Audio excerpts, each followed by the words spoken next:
बीमारी के तहत प्रभु के पास नहीं आया था, न किसी मजबूरी के तहत प्रभु के पास आया था, न किसी समस्या के तहत प्रभु के पास आया था, पर एक चीज के प्रभु लिए प्रभु बनाया था। प्रभु का मेरे भेड़ मेरी शब्द सुनते हैं। भेड़ मेरा शब्द सुनती है और मेरे पीछे बोल लेती है। बकरी की जो बकरियां होती है वो केवल जब चारा मिलता है तब आती है, उसके बाद अपने अपने मन की मर्जी करती है। तो भेड़ बनना बड़ी जरूरत है। अगर हम भेड़ बनेंगे तो हम प्रभु के पीछे चलेंगे और प्रभु हमें प्रतिदिन की रोटी भी क्या करेगा, दिया करेगा। हालेलुया। बचपन से मैं प्रभु का खोजी था। नर्सरी के आते में तो बाइबल आई थी और मैं बचपन से ही प्रभु को खोज रहा था, लेकिन मैं आपको 20 साल तक मैं प्रभु से नहीं मिल पाया। 20 साल तक मैं कभी प्रभु से नहीं मिल पाया।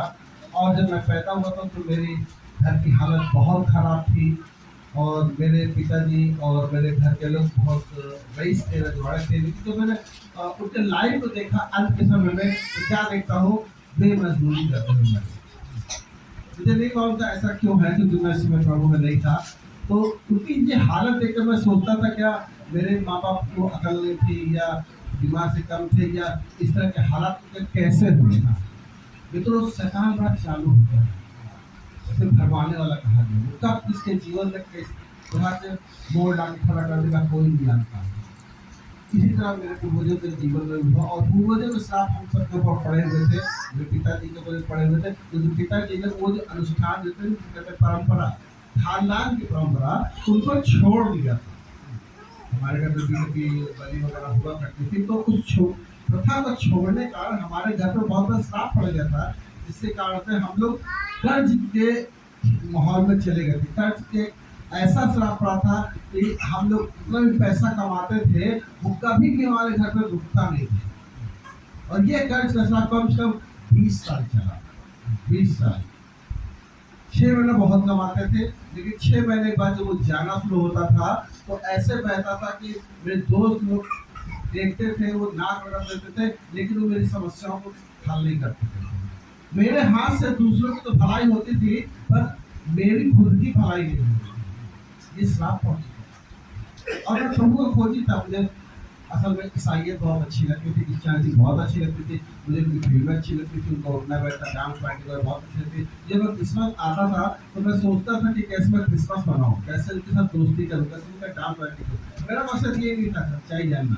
हाँ, मेरा दिल कहीं ना कहीं खोजी था और प्रभु इसीलिए मुझ पर नजर रखे हुए था। जैसा कि 2:16 में प्रभु के वचन में लिखा है कि जो हृदय की सच्चाई रखते हैं, जो शुद्ध हृदय के हैं, प्रभु का आत्मा उनको खोजता है।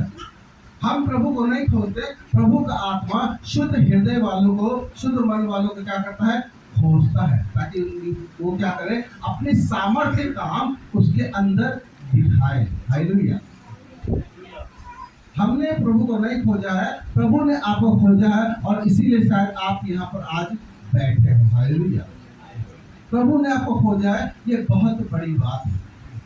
इस अनमोल जीवन को कभी व्यर्थ मत जाए।